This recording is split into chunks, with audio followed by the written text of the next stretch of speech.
All right, welcome back to the channel, guys. So in this one, we're going to look at the array.pop method, and basically the pop method removes the last element from an array, okay, and then it can also return that element that was removed. Okay, so let me just show you what I mean. So if I come here and I just create a variable const, and I'm just going to say popped, and I'll set it to be equal to fruits dot pop, and it's a method, so we're going to add our parentheses. Okay, so there are two things that can happen. First off, let's console.log and let's do fruits. So I'm going to duplicate this, and here I'll do popped, and let's save.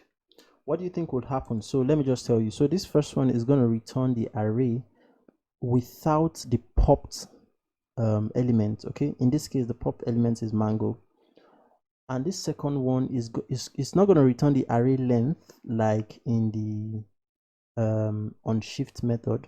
It's going to return the element that was popped. Okay, so it's going to return mango. So let's see.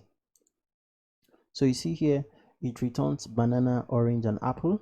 Okay, so mango has been pushed out for the fruit, and then the second console, which is popped, returns the element that was actually removed. Okay, and that's mango. Okay, so basically that's how the pop array method works. All right, thank you so much for watching this video. If you're not subscribed, kindly hit the subscribe button and leave a like on the video. All right, see you in the next one.